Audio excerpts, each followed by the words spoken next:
అండి. Welcome back to our channel. ఈరోజు chicken pakoda ఎలా చేయాలో చూడండి. బౌల్ తీసుకొని అందులోకి హాఫ్ కేజీ చికెన్ బాగా క్లీన్ చేసుకొని కొద్దిగా పసుపు, 2 టేబుల్ స్పూన్ కారం, 1 స్పూన్ ధనియాల పొడి, తగినంత సాల్ట్, ఆ తర్వాత కొద్దిగా గరం మసాలా యాడ్ చేసుకోవాలి. 1 కప్ పెరుగు అయితే యాడ్ చేసుకోవాలి. ఆ తర్వాత హాఫ్ లెమన్ యాడ్ చేసుకొని స్పూన్లు మైదా పిండి యాడ్ చేసుకున్నాను. ఆ తర్వాత 1 స్పూన్ అల్లం పేస్ట్ అండ్ 1 స్పూన్ వెల్లుల్లి పేస్ట్ యాడ్ చేసుకొని ఒక కోడిగుడ్డు అయితే వేసుకున్నాను.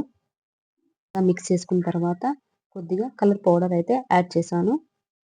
కొద్దిగా కట్ చేసి పెట్టుకున్న కరివేపాకు అయితే వేసుకున్నాను. ఆ తర్వాత పచ్చిమిరపకాయలు స్లైసెస్‌గా కట్ చేసుకొని వేసుకున్నాను.